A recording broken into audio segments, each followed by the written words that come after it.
ప్రతిపక్ష నాయకులు మసూద్ నచ్చారు గారు. అధ్యక్ష, థ్యాంక్ యూ. వెంకటేశ్వర స్వామిని ఆరాధించడం అనేది తెలంగాణ ప్రజల తరతరాలుగా వస్తున్నటువంటి గొప్ప సంప్రదాయం. అధ్యక్ష,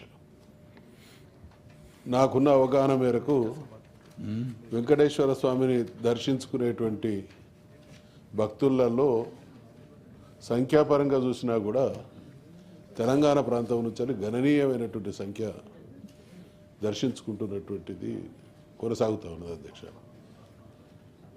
తమరు ఇందాక చెప్పిండ్రు, చైర్మన్ గారు వచ్చినటువంటి సందర్భంలో వారి దృష్టికి తీసుకొచ్చినాను. 3 రోజుల కింద జరిగినటువంటి విషయాన్ని చెప్తున్నా. అధ్యక్ష, నా లెటర్ తీసుకొని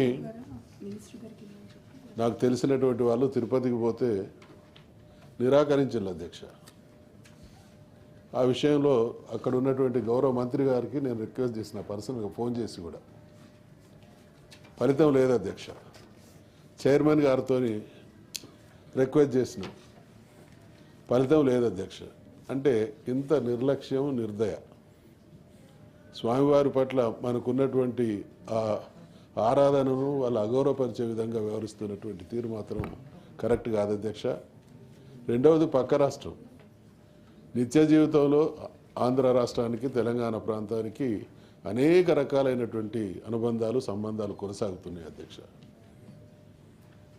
మరి ఇటువంటి పరిస్థితులలో మీరు లెటర్ రాసిళ్ళు, రిక్వెస్ట్ చేసిళ్ళు, బహుశా తీవ్రమైనటువంటి ఒత్తిడి వస్తే తప్ప వాళ్ళు కన్సిడర్ చేసేటువంటి ఆలోచనతో ఉన్నట్టు కనబడతలేదు. కాబట్టి దయచేసి గౌరవ సభ్యులు, చట్టసభలకు సంబంధించినటువంటి సభ్యులు, వాళ్ళ మీద విశ్వాసంతో ప్రజలు వస్తే ఒక ఉత్తరం ఇచ్చి దర్శనం చేయించుకోలేనటువంటి దుస్థితిలో మంత్రులుగా, చట్టసభల ప్రతినిధులుగా ఉండడం అనేది మన గౌరవానికి సంబంధించినటువంటి విషయం. కాబట్టి తప్పకుండా సీరియస్గా తీసుకోవాలని మనవి చేస్తాం.